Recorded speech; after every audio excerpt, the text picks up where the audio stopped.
Hello, everyone. It's George from Ireland. Well, yet more details have come out about this terrible scandal when MI5 was lying to courts. So you may know, lying, generally speaking, is not criminous. But if you lie under oath, all statements in a court case are sworn statements, then that's a crime called perjury.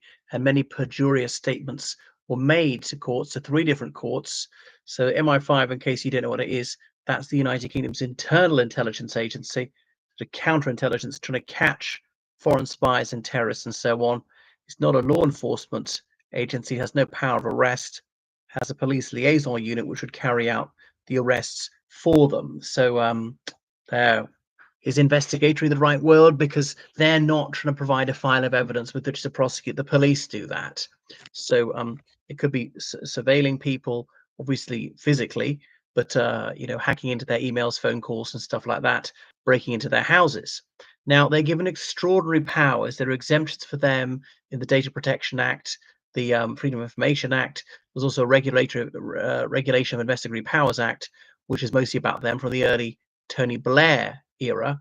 So because they're given these astonishing powers, it behoves them to use them correctly and for the right purpose, the one that was the intendment of Parliament, not to abuse these. For instance, sharing people's personal information without that person's consent is usually illegal, but they're allowed to do it, to share your address, car registration, phone number, email address, and so on with amongst themselves and with the police and so forth.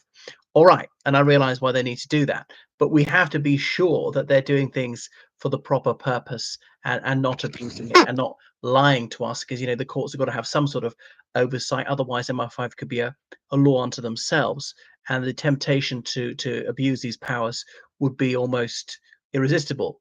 Quis custodiat custodes ipsos, and that's why we have to have some outside superintendents of them. Now, since the early 90s, they've had a publicly identified director. It's Sir Ian McCallum, has been there for several years, a very geeky Glaswegian. And I've said this for a long time, that he must resign. And why is nobody else saying it? I mean, I'm a nobody, but are people scared? Are they somehow intimidated with what's going to happen to them, politicians? Because are they collecting dirt on politicians as well? And I realize there could be legitimate reasons why they need to keep tabs on politicians. So the whole counter extremism thing is just for establishment toadies to try to crush dissent. Now, that obviously there are really dangerous groups who mean us harm, but it was appalling the way Yvette Cooper prescribed Palestinian action. Now, I certainly have no time for what Palestinian action did, breaking into that RAF base. That's definitely a crime.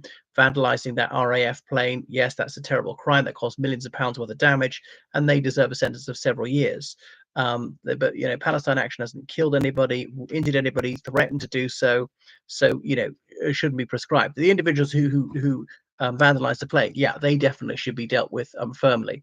Now, that's not a decision by MI5. Maybe they gave some information which led to the Home Secretary's decision. Remember, the Home Secretary, she's the one who's the politician with authority over them, can sign authorization allowing them to do whatever, to break into somebody's house or whatever. We don't want them doing things willy-nilly. There are laws that even they are subject to. So, but anyway, we know that they've been breaking the law by lying under oath. And when it emerged this has happened, the High Court said that the inquiry that was held into these lies that MI5 had told was insufficient. And by the way, I'm not against MI5. I don't think that most of them are bad or anything like that. I know it's essential to have a domestic intelligence agency. Almost every country does. The threats are real. And it's because of them that bombs don't go off and that they're not mass shootings. And okay, occasionally things slip through the net, like the Ariana Grande concert. So nobody's perfect. And the only way we could reduce the incidences is by giving them even more extensive powers. But then that becomes incompatible with a free society. We all become suspects rather than citizens. But as they've got this tremendous responsibility, and as they've been empowered to do things that nobody else is allowed to do, therefore it behoves them to do things the right way and to obey the law and to tell the truth judges about it. And obviously the general public, we can't know the particulars of what is going on because it's operationally sensitive. We can't know who their informers are or all their methods. although all that's got to remain secret for very blatant reasons.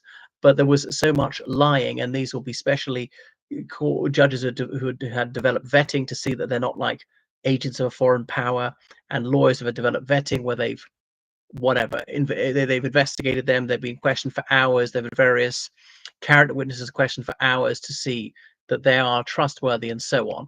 So it seems that the MI5 is very disorganized, and the buck stops with Sir Ken McCallum. He's been knighted, and surely his knighthood should be degraded, because did he not know what was going on? And if he didn't, well, then that's gross incompetence. It's his duty to know what's going on. There's vicarious liability, so therefore he's answerable to the actions of his underlings. Even if he didn't order them to do it, they were unfaithful servants, they didn't follow his instructions, he ought to find out they were not doing as he directed them, discipline them, dismiss them, whatever he's allowed to do. Now, it's all to do with an agent that MI5 had who was a neo-Nazi. Now, MI5 knowingly recruits murderers as officers, drug addicts as officers, child abusers as officers, and so on. Now, if they're found to have be drug addicts whilst working for MI5, they get kicked out. Obviously, they can have random drug tests. Agents are different. They're people sort of like, not they're not full-time employees. They're not employees at all, really. They might get some money, but the whole idea is to penetrate the bad organization. Obviously, Nazism is rebarbative, and the only way to find out what's going on, really, is to have people inside it. And I know the things you can pick up on phone calls or emails, but some things you can't, and there's no listening device. You've got to have a human source inside that organization, tell them what's going on, so that therefore we can prevent bombs going off or terrible crimes being committed. Anyway, so goodness. So I don't blame them for recruiting someone with such unsavory views. But the guy was a terrible misogynist and used to beat up his girlfriend. You're not going to find angels inside these wicked organizations. You need to penetrate. But it turns out that MI5 was lying about this. They had to keep the guy's identity secret. Well, of course, I don't blame them for that. And so also recruitable vulnerabilities, partly because he was violent to women and they thought that he had pedophilic urges. Maybe there's something they could blackmail him with. And then his girlfriend, who they used the alias Beth about her, attacking her with a machete. Wow, threatening to kill children is really sickening. This guy was so bad. Was it wrong to use him as an agent? But now, normally their policy is neither confirm or deny. Was this person your agent? We will not say yes, we will not say no.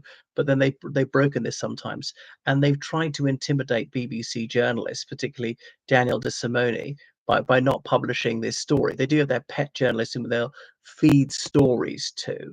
So Jonathan Jones, King's Counsel, he's a barrister who reviewed what was going on. That the Home Secretary Yvette Cooper told him to do so. Anyway, and he said, well, the lie by MI5 was not dishonest, which is quite staggering. Okay, there were honest mistakes.